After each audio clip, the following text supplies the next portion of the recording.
In a small village, there lived a young boy named Leo. He was curious and loved learning about things around him.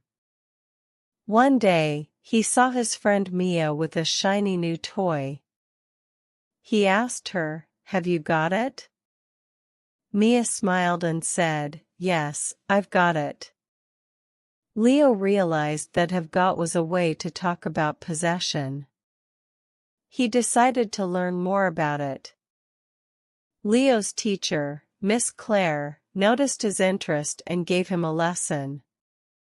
She explained that have got is used with I, you, he, she, it, we, and they. She said, "I have got a cat," meaning he owns a cat. Leo listened carefully, trying to remember how to use have got correctly. Miss Claire showed them different sentences using have got and have. He have a car was wrong. He has got a car was correct. Leo practiced with his classmates by asking, "Have you got a pen?" They all laughed when someone said, "I have a pen."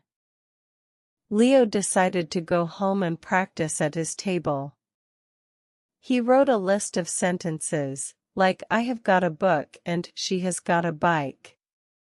He noticed that have alone was used with any in questions, like "Have you got any money?"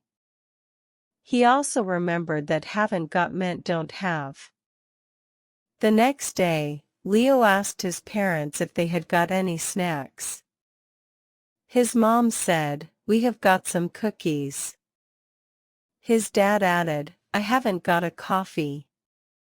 Leo was happy because he was now able to use have got and have correctly in real-life situations. To help others understand, Leo made a poster with examples.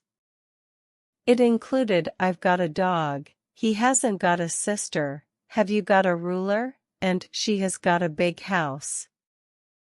He posted it on the school wall so everyone could see and learn. The teacher praised him for his effort. Leo invited his classmates to a study group. They practiced using have got and have by asking each other questions like "Have you got a phone?" and "I haven't got a coat." The group laughed when someone said, "I have got a spider," and others looked around nervously. After the study group, Leo felt confident.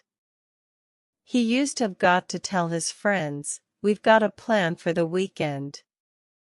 He even asked his teacher, "Have you got any more examples?" and received a smile and a few more sentences to practice.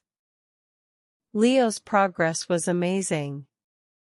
He could now explain that have got as a way to talk about possession, like "She's got a new phone."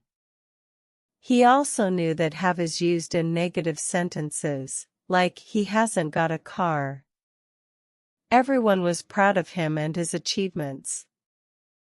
At home, Leo taught his younger sister, Lily, how to use have got. He said, "I've got a brother, she hasn't got a pet, and have you got any apples?"